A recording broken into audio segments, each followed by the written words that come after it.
یہ ایک video clip ہے جو آپ پہلے ملاحظہ فرمائیں، پھر میں آپ کو الیکشن کمیشن والی اور جو مونس صلاحی والی خبر ہے وہ بھی آپ کو دیتا ہوں۔ پہلے یہ ویڈیو ملاحظہ کریں۔ میم مریم، ایک بات پوچھنی تھی ایسی آپ سے کہ 30 سالوں سے آپ کی گورنمنٹ ہے، ابھی تک کوئی ایسا ہاسپٹل نہیں بنا پاکستان میں جس پہ آپ کی سرجری ہو سکے؟ نہیں، 30 سال ہو گئے ہیں، اب پہلے پکچر بنوا رہی تھی، ابھی چلی گئی ہیں جی۔ ایک چھوٹا سا سوال پوچھا ہے، 30 سال سے یہ ہم پہ گورنمنٹ کر رہے ہیں اور ابھی جو ہے سرجری اپنی جو ہے وہ لندن سے کروانے جا رہی ہے جی۔ کیا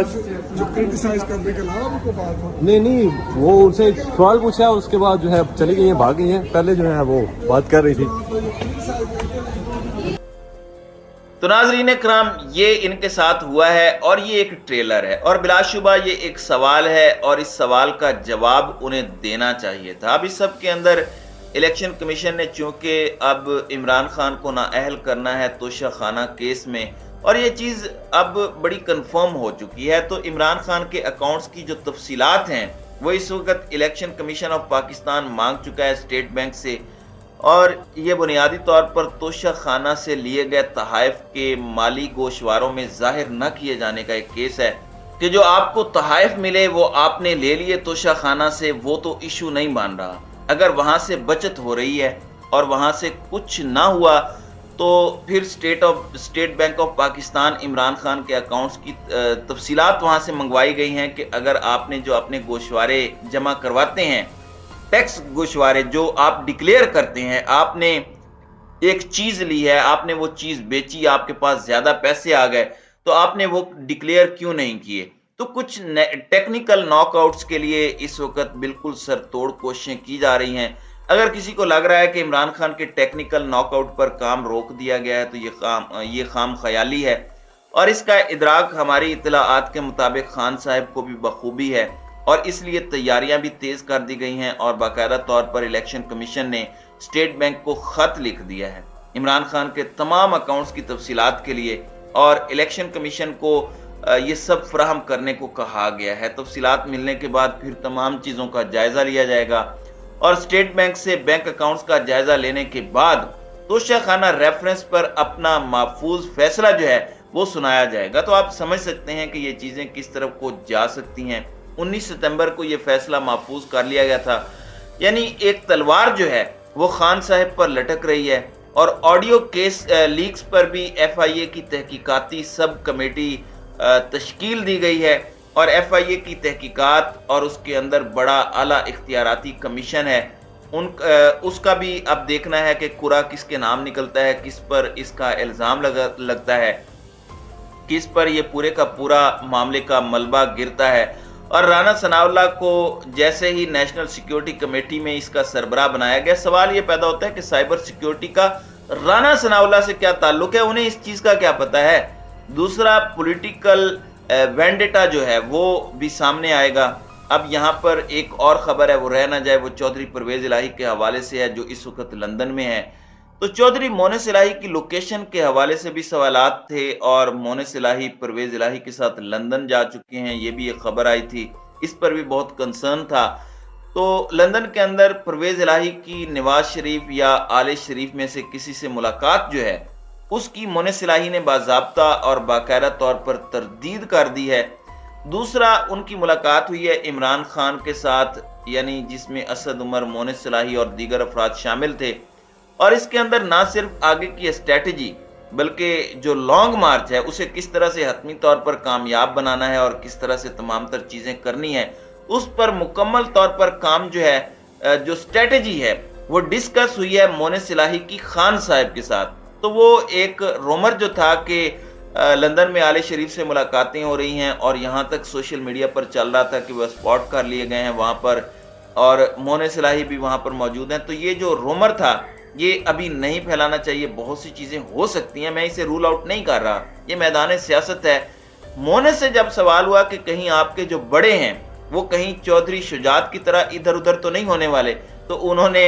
اس کا جواب عمران خان کے سٹائل میں دیا کہ ایبسلیوٹلی ناٹ۔ تو ناظرین کرام، ابھی تک کے حالات تو ایسے ہی ہیں، لیکن سیاست ہے، کچھ بھی اچانک ہو سکتا ہے۔